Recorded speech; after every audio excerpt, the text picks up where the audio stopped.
지난 9월 달에 제가 한국에 잠시 방문했을 때 있었던 일입니다. 저녁 비행기를 타고 새벽에 뭐 5시경 이렇게 도착을 하니까 대중교통을 이용해서 부모님 댁으로 가기가 어려운 것입니다. 그래서 어머니가 직접 차를 끌고 저를 마중 나오셨습니다. 픽업하러 나오신 거예요. 반갑게 인사하고 차에다가 짐을 싣고 그리고 부모님 댁으로 향하려고 하는데 70이 훌쩍 넘으신 저희 어머니가 직접 운전을 하시겠다는 겁니다. 제가 피곤할까 봐. 그래서 아니라고, 비행기에서 충분히 쉬었으니까 제가 운전을 하겠다고, 그리고 차를 운전을 하기 시작했죠. 근데 차가 이상한 거예요. 핸들이 약간 한쪽으로 기울었고 바퀴 쪽에서 딸가락 소리가 나는 것입니다. 아, 차가 이상한데? 그랬더니 저희 어머니 하시는 말씀이, 난 잘 모르겠는데? 분명히 차가 이상한데요. 일단은 뭐 차는 굴러가니까 집으로 가서 날이 밝는 대로 정비소로 한번 찾아가 봐야 되겠다 생각을 하고 운전을 하고 집에 도착을 했습니다. 그리고 부모님하고 간단한 아침 식사를 마치자마자 동네 정비소로 그렇게 향했죠. 그리고 증상을 말씀드리고 정비사가 리프트에 차를 올려서 쫙 들어 올려서 보고 잠시 후에 저한테 와서 하는 얘기가, 바퀴에 보면 바퀴에도 여러 가지 부품들이 있습니다. 근데 바퀴의 축을 잡아주는 부품 가운데 링크라고 있습니다. 링크가 고장이 났다는 거예요. 그래서 딸그락 소리가 나는데 뭐 그거가 큰 문제가 아니라 더 큰 문제가 있다는 것입니다. 어떤 문제냐면 엔진 오일 펌프가 고장이 나서 엔진 오일이 새고 있고 제대로 오일이 공급이 되고 있지 않다라는 거예요. 그뿐만 아니라 타이어가 마모될 대로 마모돼가지고, 야, 이거 빗길 눈길에는 큰 사고로 이어질 뻔했다는 거예요. 제가 무조건 다 고쳐주십시오. 여기에 비해서 한국의 정비 비용은 진짜 싸지 않습니까? 무조건 다 고쳐주십시오. 그리고 하루 동안 차를 맡기고, 그러고 나서 다시 찾았더니 차가 거짓말 조금 못해가지고 새 차처럼 아주 이렇게 편안하고 안정적으로 이렇게 나가더라고요. 우리가 차를 타고만 다니지 말고 중간중간에 점검을 해야 하듯이 삶 속에서도 점검해야 되는 것들이 참 많이 있습니다. 중간 점검이 필요한 것들이에요. 우리 가정의 안전과 평안을 위해서 집안 곳곳에 정기적으로 점검해야 되는 것들이 있죠. 반드시 점검을 해야 됩니다. 자녀들도요, 잘 성장하고 있는지 중간중간 점검을 하고 지켜봐야 됩니다. 그냥 내버려둬서는 안 돼요. 건강도 미리미리 점검을 해야 됩니다. 제가 아는 사모님은 자기가 아무 증상이 없으니까 중간에 건강 아무런 신경 안 썼다가 한국에 나가서 정기 점검을 했더니 결석이 있더래요. 모르고 살았던 거예요. 네. 그러니까 중간중간에 더 큰 일이 닥치기 전에 건강 점검을 해야 됩니다. 재정 상태도 마찬가지죠. 중간중간에 점검을 해서 우리 가운데 어려운 일들이 닥치지 않고 또 미래를 잘 준비할 수 있도록 해야 됩니다. 인간관계도 마찬가지죠. 중간 점검이 필요해요. 그래서 불필요한 관계는 좀 과감하게 정리할 필요도 있고요. 더 튼튼하고 친밀해야 되는 관계들은 그렇게 만들어가기 위해서 힘써야 될 필요도 있습니다. 그 외에도 우리 삶에 중간 점검이 필요한 것들이 많은데 우리가 왜 중간 점검을 해야 될까요? 다가올 불행을 막고 행복한 미래를 열어가기 위해서 중간 점검이라는 것이 필요해요. 근데 우리 삶에 여러 가지를 점검하는 것만큼 우리가 신앙도 중간중간 점검하는 것이 반드시 필요합니다. 우리 신앙의 점검. 그렇게 해야 되는 이유는요, 우리는 알게 모르게 이런 생각을 가지고 있어요. 아, 이 정도 교회 출석하면, 아, 이 정도 신앙생활 했으면, 아, 이 정도 봉사했으면, 아, 내 신앙 좀 괜찮겠지. 그렇게 자기 만족에 빠지고요. 막 사람들이 뭐 권사님, 목사님, 집사님 막 이렇게 불러주니까 막 자기 신앙이 괜찮은 양 착각을 할 때도 있어요. 아, 나는 그 기준에 미치지 못하는데 그렇게 불러주고 존경해 주니까 아, 나는 그런 사람이구나. 그런 신앙인이구나. 내 삶에 큰 환난이나 막 고난이 없으니까 야, 내 신앙생활 잘해서 이러는 거라. 그러다 보면은요, 자기도 모르게 점점 신앙의 열심과 성장을 위한 노력은 사라지고요. 이는 신앙의 퇴보로 연결이 되겠습니다. 열심과 노력을 잃으면 뒤로 처지는 퇴보는 당연한 거 아니에요? 그러다가 어떤 인생의 문제나 고난이 닥치면 약해질 대로 약해진 신앙은 여지없이 드러납니다. 또 그러면서 내 신앙이, 내 믿음이 이것밖에 안 됐나 하면서 자기 실망에 빠지게 됩니다. 꼭 문제나 고난이 닥쳐오지 않는다 해도요, 뿌리가 굵고 깊게 내려진 나무와 그렇지 못한 나무가 차이가 있죠. 뿌리가 굵고 깊게 내려진 나무가 더 많은 수분과 영양분을 공급받는 거예요.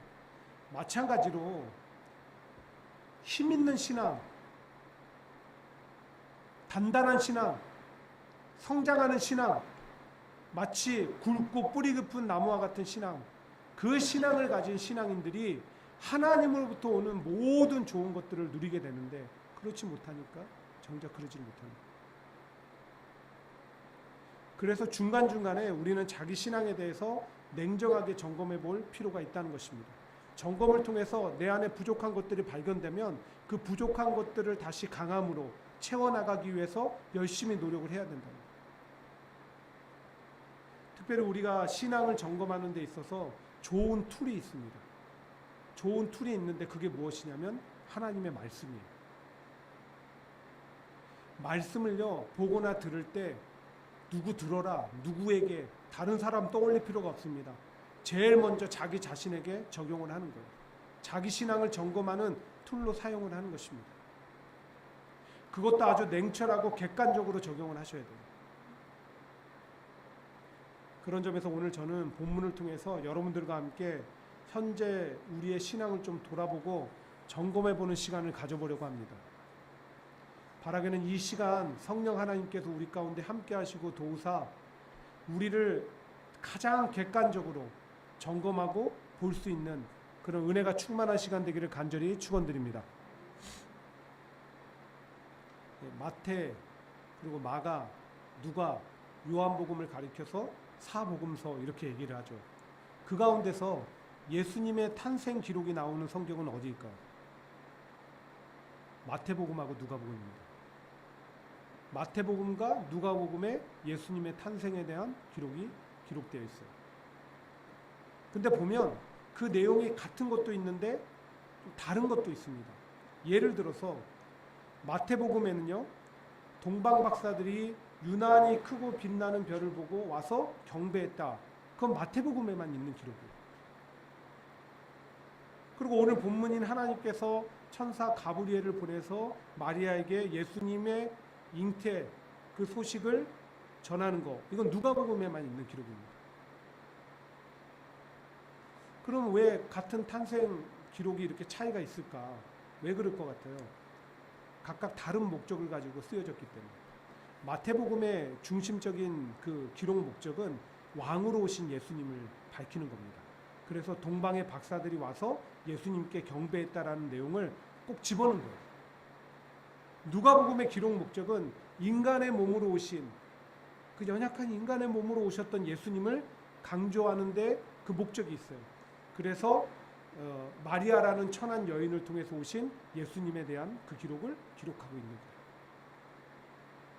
그 가운데 오늘 본문은 바로 하나님께서 마리아에게 아기 예수를 잉태할 것에 대해서 예고하시는 그 장면이에요. 어느 날 하나님이 천사 가브리엘을 부르십니다. 그리고 저 갈릴리 나사렛이라는 동네에 있는 마리아에게 보내셔요. 전할 소식이 있다는 거죠. 잉태 소식. 하나님의 명을 받은 이 가브리엘이 마리아를 찾아옵니다.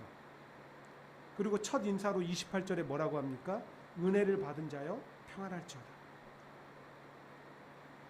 근데 마리아의 귀 속에 이게 들어오질 않습니다. 그리고 너무 놀란 거죠. 이 상황이. 여러분 같으면 안 그러겠어요? 뭐 천사가 어느 날 갑자기 찾아와서 불쑥 말을 전하고 인사를 전하는 게 흔하게 일어나는, 누구에게나 일어나는 상황은 아니잖아요. 그러니까 마리아에게 와서 딱 그렇게 천사가 얘기를 하니까 마리아가 너무 놀라서 이렇게 쳐다봤겠죠. 그러니까 다시 얘기하는 거예요. 천사 가브리엘이 30절에서 똑같은 얘기하죠. 무서워하지 말라, 내가 하나님께 은혜를 입었느니라. 은혜를 받은 자요, 은혜를 입은 자요. 저는 여기서 우리가 한 가지 신앙적으로 점검해 봐야 할 것이 있다라는 것을 발견했어요. 그것은 무엇이냐? 오늘 우리는 그렇게 하나님으로부터 오는 은혜를 누리며 살아가고 있냐는 거예요. 은혜를 받은 자야, 은혜를 입은 자야. 우리는 은혜를 누리고 살아가고 있냐는 거예요. 여러분, 가장 최근에 여러분 가운데 이게 하나님의 은혜지라고 여겨질 만한 그런 것이 있었습니까? 아니면 다르게 질문해서 여러분이 마지막으로 이것이 하나님의 은혜구나 라고 느꼈던, 경험했던 그 경험이 마지막이 언제였습니까? 기억조차 나지 않는 거 아니에요? 어쩌면 이것이 현대교회와 성도들의 현주소인지 모릅니다. 오늘날 현대교회와 성도들 가운데 은혜가 메말라 있어요. 은혜가 메마를 대로 메말라서 이제는 은혜가 무엇인지도 모릅니다. 그러다 보니까 신앙생활의 기쁨도 잃고 혼자 왜 신앙생활 해야 되는지 모르겠다고 자기 시험에 빠지고 삶의 변화도 신앙의 성장도 나타나지 않는 거예요. 그래서 오늘 우리가 시급히 추구해야 될 것은요, 은혜를 누리는 삶으로의 전환입니다. 변화예요. 은혜를 누리는 삶. 은혜를 받으면은요, 눈물이 나고 시선과 마음의 변화가 생기고 슬픔이 기쁨으로 바뀌고 불평이 감사로 바뀌고 절망이 소망으로 바뀌게 되는 거예요. 은혜의 경험은 더 큰 은혜의 갈망으로 하나님께로 나를 더욱더 가까이 이끌어 가고요. 이는 곧 신앙의 성장으로 연결될 뿐만 아니라 삶의 변화된 모습으로도 나타나게 됩니다. 그럼 어떻게 우리가 은혜를 누릴 수 있을까? 어떻게 은혜를 경험하며 살아갈 수 있을까? 은혜는요, 하나님이 주시는 선물입니다. 그래서 은혜예요. 내가 전혀 기대하지 않았는데 하나님이 딱 주시는 것 같아서 그렇게 받는 것이기 때문에 하나님의 선물로 받기 때문에 은혜인 거예요. 마치 오늘 갑자기 하나님이 가브리엘을 보내사 마리아에게 은혜를 입은 자여, 받은 자여 라고 얘기하시는 것처럼 그렇게 우리 가운데 은혜가 주어질 때가 있다라는 거예요. 그런데 성경은 그보다 더 우리에게 한 가지 사실을 가르쳐 줍니다. 어떤 사실을 가르쳐 주느냐? 은혜는 사모하는 자에게 임한다는 거예요. 은혜는 사모하는 자들에게 임한다는 거예요. 이 같은 사실에 대해서 다윗은요, 저가 사모하는 영혼을 만족케 하시며 줄인 영혼에게 좋은 것으로 채워주심이로다 라고 얘기했어요. 이사야 선지자는 또 뭐라고 했냐면, 목마른 자에게 물을 주며 마른 땅에 시내가 흐르게 하신다. 누가? 하나님께서. 마지막으로 바울은 고린도전서 14장 1절에서 신령한 것을 사모해라 이렇게 얘기합니다. 그 외에도 성경은 정말 많은 곳에서 동일하게 우리에게 얘기하고 있습니다. 은혜는 사모하는 자에게 임하고 주시는 것이다. 그러므로 사랑하는 성도 여러분, 우리 모두 하나님의 은혜를 사모합시다. 예. 사모해서 받아 누리시기를 바랍니다. 예. 이렇게 결단하고 우리가 아멘으로 화답했으니까 예배 나올 때 그냥 나오면 안 됩니다. 아무 생각 없이 그냥 나오시면 안 돼요. 시간도 겨우 맞추거나 늦어서도 안 됩니다. 은혜를 사모함으로 나오셔야 됩니다. 그래서 미리 준비하셔야 되는 거예요. 어떤 하나님이 은혜를 주실까? 그 사모하는 만큼 은혜가 부어지기 때문에 나와서 하나님 앞에 찬양하는 거예요. 찬양 그냥 시간 때우려고 하는 거 아닙니다. 찬양팀이 그러려면 뭐하러 연습을 하겠어요? 찬양 가운데 임하시는 말씀대로 찬양 가운데 임하시는 그 하나님을 통해서 은혜를 받기 위해서, 내 마음을 활짝 열어서 은혜를 받기 위해서 그렇게 찬양의 시간 가운데 임하는 거예요. 말씀을 들을 때도 말씀을 통해서 하나님이 나에게 어떤 은혜를 주실까 기대하는 마음으로 들어야 되는 거예요. 그러면 은혜가 임하게 되는 거예요. 기도할 때도요, 기도 응답의 확신을 가지고 그 은혜를 사모함으로 우리는 기도해야 됩니다. 대표자가 기도할 때도 마찬가지고 중간중간에 기도를 할 때도 멀뚱멀뚱 내 할 일 하려고 기도 시간 주는 거 아닙니다. 기도를 통해서 기도 응답의 확신의 은혜를 받으라고 기도하라는 거예요. 평소에도 아침 묵상 말씀, 매일 성경 그거 하기 전에 먼저 기도하셔야 되는 거예요. 하나님, 오늘 이 말씀을 통해서 내게 은혜를 주시옵소서. 그럼 분명히 은혜가 있는 거예요. 일상을 살아갈 때도요, 오늘 하루 내 삶이 하나님의 은혜를 누리게 해달라고 기도하셔야 됩니다. 출근하는 아내나 제 남편을 보면서 저 발걸음이, 오늘 하루의 발걸음이 은혜가 있게 해달라고 여러분 기대를 하셔야 됩니다. 학교에 가는 아이, 아 이놈의 자식 이렇게 아침에 늦게까지 준비하고 그럴 거야? 이런 얘기 하시지 말고 오늘 저 아이가 하루의 삶 속에 하나님의 은혜가 함께하길 바랍니다. 그런 마음으로, 기도하는 마음으로 아이를 보내주는 거예요. 그렇게 만사의 모든 삶의 하나하나 모든 것들을 하나님의 은혜를 기대하면 하나님은 반드시 은혜를 부어주신다는 거예요. 약속이니까.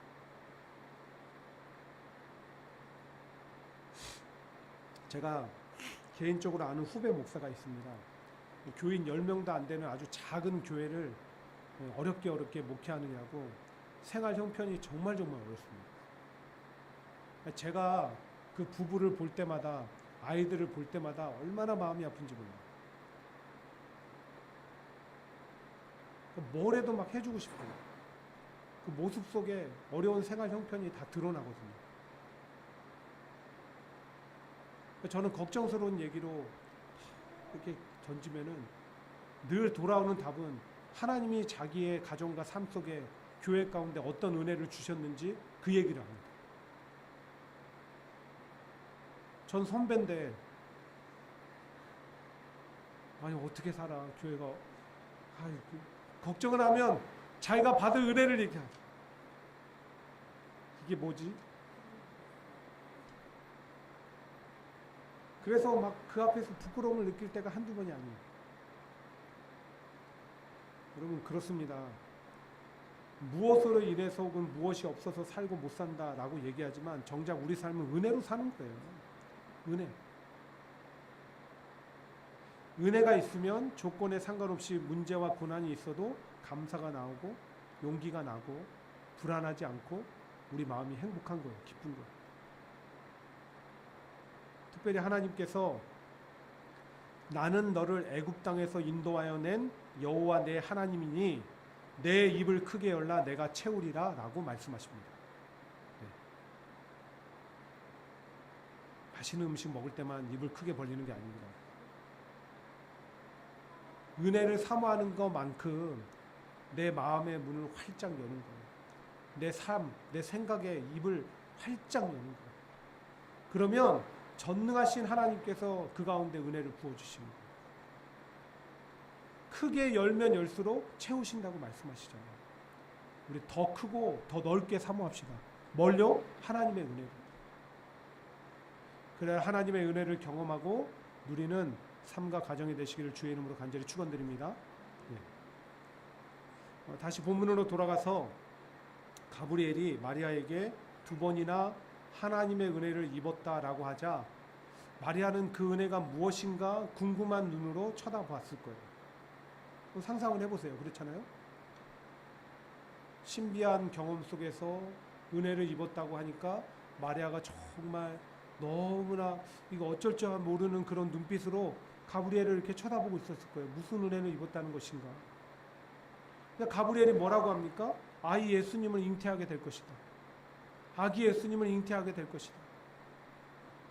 그러니까 마리아가 깜짝 놀라서 34절에 이렇게 대답합니다. 마리아가 천사에게 말하되 나는 남자를 알지 못하니 어찌 일이 있으리까. 남자를 알지 못한다라는 것이 원어적으로 볼 때 지식적으로 남자가 누구인지 모른다 이게 아닙니다. 성적인 관계를 의미하는 단어이죠. 당시 마리아는 요셉하고 약혼한 사이였어요. 그리고 율법은 혼의 관계를 철저히 금지하고 있기 때문에 지극히 상식적인 얘기하는 것입니다. 나는 아직 결혼한 관계가 아닙니다. 근데 어떻게 내가 아이를 임신합니까? 그랬더니 가브리엘이 뭐라고 얘기합니까? 35절이에요. 우리 한번 같이 읽어볼까요? 자, 시작. 천사가 대답하여 이르되 성령이 내게 임하시고 지극히 높으신 이의 능력이 너를 덮으시리니 이러므로 나실 바 거룩한 이는 하나님의 아들이라 일컬어지리라. 아멘. 성령의 능력이면, 하나님의 능력이면 된다? 라고 얘기합니다. 그랬더니 오늘 성경을 보니까 마리아가 더 이상 두 번 묻지 않습니다. 두 번 묻지 않아요. 이렇게 마리아의 신앙은 단순했어요. 아주 단순했어요. 이것이 우리가 두 번째로 점검해 봐야 되는 우리 신앙의 현주소이고요. 여러분의 신앙은 단순합니까? 아니면 복잡합니까? 여러분들의 신앙생활은 단순합니까? 복잡합니까? 하나님의 말씀과 뜻 앞에 내가 먼저 반응하기를 힘씁니까? 이것저것 따져보고 재봐야 됩니까? 조련사들이요, 사자나 호랑이 같은 맹수를 조련할 때 사용하는 도구 가운데, 반드시 사용하는 도구 가운데 하나가 뭐냐면은 여기 있는 이 탁자처럼 등받이가 없고 이렇게 네 개의 의자 다리가 달려 있는 그 의자를 사용한다는 거예요. 그래서 그 의자를 어떤 건지 아시겠죠? 동그래 가지고 네 개 다리만 있는 거예요. 그거를 맹수들 앞에 이렇게 막 하면은 이 맹수들은요, 조련사를 쳐다보는 게 아니라 이 네 개의 의자 다리로 거기에 온 신경을 쓰게 된다는 거예요. 집중력이 떨어지고 신경의 분화가 일어납니다. 또 마치 무슨 마취되어 있는 것처럼 그렇게 해롱해롱 하다가 어느새 조련사의 말을 듣기 시작한다는 거죠. 그런데 사탄이 현대 성도들의 삶도 정신도 그렇게 온통 복잡하게 만들어 버렸습니다. 그래서 신앙생활을 할 때도요, 단순하지 않고 복잡해요. 오늘날 현대 성도들이. 이것도 따져보고 저것도 따져봐야 하고 이것도 고려해봐야 되고 저것도 고려해봐야 되고, 뭐 하나 쉬운 게 없어요, 신앙생활. 그러다가 막 이제 상상의 날개를 펴기 시작합니다. 아씨, 새벽기도 나갔다 들으면은 오늘 하루 피곤하겠지? 아, 그런 헌신과 봉사, 내 직분을 또 맡으면 더 힘들고 괴로워지겠지? 성경 공부 참여하면 4시간 줄어들 거야. 뭐하러 11조원금 해갖고 쪼들려 살아? 이왕이면 넉넉히 살아야지. 등등등등.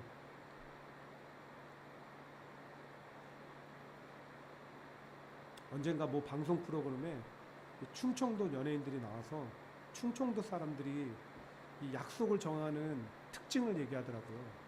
충청도 사람들은 어떤 특징이 있냐면 이번 주 토요일 날 오후 5시에 만나자, 이거 되게 싫어한대요. 뭔가 딱 확정하는 거를 너무 싫어한다는 거예요. 이런 걸 좋아해. 우리 토요일 날 볼까? 봐서. 그러다가 그때까지 최상의 어떤 좋은 다른 옵션이 나오지 않으면은 연락을 한대요. 우리 어디서 볼까?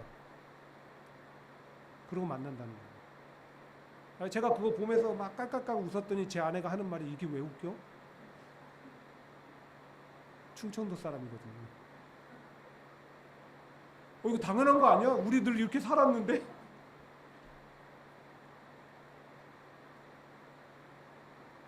그런데 여러분, 우리 신앙생활이 그래서는 안 된다는 거예요. 이것저것 내용편 상황 다 따지고 이것저것 좋은 거 다 해놓고 나중에 여유가 생기면, 그래? 그냥 한번 해볼까? 그런 신앙의 태도를 가져서는 안 된다는 것입니다. 대신 먼저 그의 나라와 그의 의를 구하라 라고 말씀하신 것처럼 단순한 신앙생활을 해야 되는 거예요. 우리는 항상 먼저 그의 나라와 그의 의를 구하는 거예요. 말씀하셨으니까 그대로 행하는 거고요. 하나님의 뜻과 부르심이 있으니까 그러려니 하고 순종하는 거예요. 왜 이래야 되냐고요? 이래야 되는 이유도 분명합니다. 이런 단순한 신앙이 성장을 하고 은혜를 누리거든요. 실제로 여러분 한번 곰곰이 생각해 보세요. 여러분 나름대로 신앙생활 오래 했잖아요. 그 신앙생활 가운데 언제 내 신앙이 가장 성장하고 내가 은혜를 누렸는가? 단순했을 때. 성경에서도 마찬가지죠. 하나님이 아브라함한테 본토 친척 아비집 떠나라고 하니까 네 하고 가니까 그 신앙이 성장하고 축복받아서 믿음의 조상이 되는 거예요. 제자들한테 가가지고 나를 따르라. 아니요, 잠깐만요, 예수님 이거 다 정리하고요가 아니라 그 즉시 자리나 배를 버리고 따르니까 그 제자들이 나중에 위대한 사도가 되는 거예요. 나면서부터 소경된 자가 예수님 만나서 예수님이 진흙으로 눈에 바르시고 실로암 못에 가서 씻어라 라고 하니까 내가 소경인데 지금 장난하십니까? 라고 하지 않고 네 하고 가서 그 눈을 씻으니까 보게 되는 거예요. 물고기 2마리와 보리떡 5개를 제자들한테 나눠주라고 하니까 예수님 이거 한 사람 2사람 겨우 먹습니다 라고 불평하는 게 아니라 네 하고 나눠주니까 5,000명이 먹고 12광주를 남는 놀라운 은혜의 현장이 되는 거예요. 제가요 설교를 하다가 문득 제 자신도 한번 돌아보니까 예전에는 참 제 신앙생활이 신앙이 단순했더라고요. 잘할 때도 그랬고 그냥 뭐 주중에 몇 차례 예배가 있고 모임이 있고 뭐 봉사가 있고 그냥 했어요. 그냥 뭐 깊은 생각이 없었어요. 그냥 아무리 고3이라고 해도요. 남들은 고3이라고 이제 수련회 같은 거 안 가잖아요. 그런 게 어디 있어요. 저는 갔어요. 모르죠. 뭐 딴 사람들은 제가 포기했나? 뭐 이렇게 생각했을지도 모르겠는데 갔어요. 저 때부터 그런 게 있었거든요. 고3은 교회는 안 보이는 게 정상이에요. 그런 게 어딨어요. 근데 어느 순간부터 저도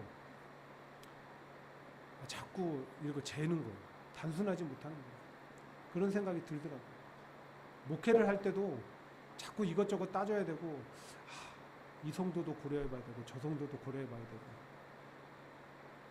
그러고 났더니 뭐만 남은지 아세요? 은혜가 메마른. 별로 은혜를 누릴 기회가 없는 거예요. 그래서 저 앞으로 좀 단순하게 신앙생활하고 단순하게 목회하기로 결심했습니다. 네. 너무 크게 하시는 거 아니에요?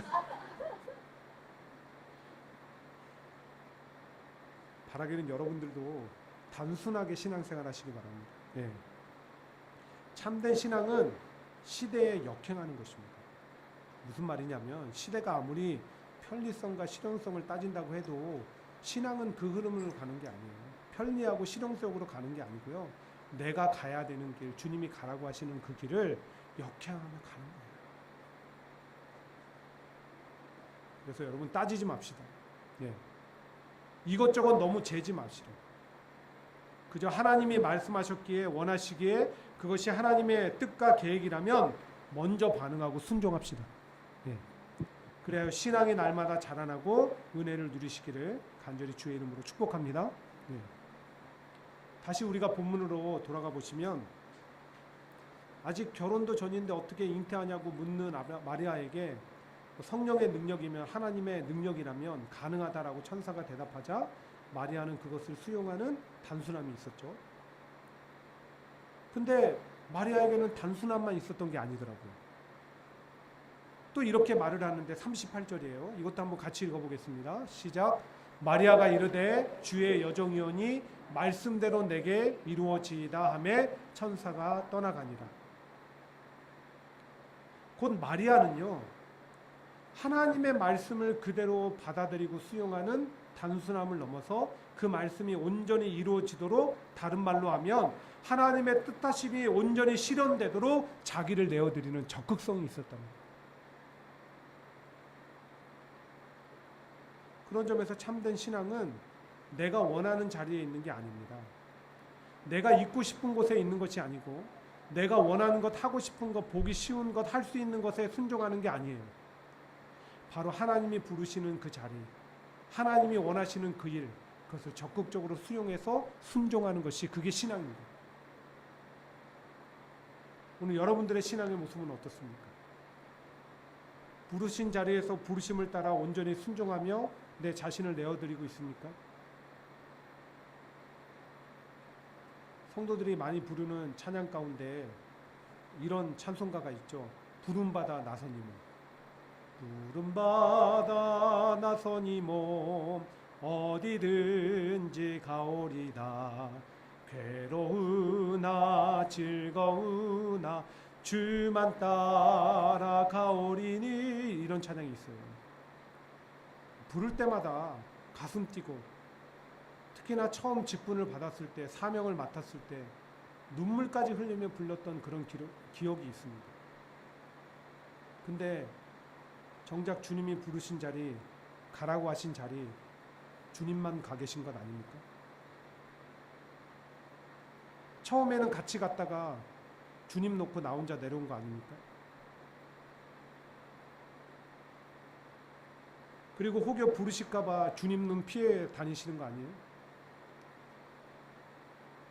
이게 오늘 현대 신앙인들의 모습이자 우리의 모습이 아니냐는 것입니다. 근데 여러분, 이 찬양의 가사를 쓰신 이호은 목사님은 어떤 마음으로 쓰셨는지 아세요? 목사님은 한국의 감리교 신학대학을 나오고 시카고의 게럿 신학교에서 공부를 거의 마쳐갈 때쯤이었어요. 신학교 공부를 마치고 고국으로 돌아가야 되는데 고국에 어떤 일이 생기느냐? 북한의 남침으로 인해서 6.25 전쟁이 발발하는 것입니다. 여러분, 상식 같으면 고국으로 돌아가는 게 맞아요? 맞지 않아요? 안 들어가야 되죠. 안 들어가는 게 상식이죠. 근데 기도 가운데 하나님의 부르심을 강력하게 느낀 거예요. 눈물로 가사를 쓴 거예요. 부름받아 나선 이 몸 어디 있는지 가오리다. 괴로우나 즐거우나 주만 따라 가오리다. 그렇게 내가 있고 싶은, 내가 원하는 일을 하기보다 하나님이 부르신 자리, 그곳에 있어서 거기에서 그 일을 감당하기 위해서 고국으로 돌아오셨어요.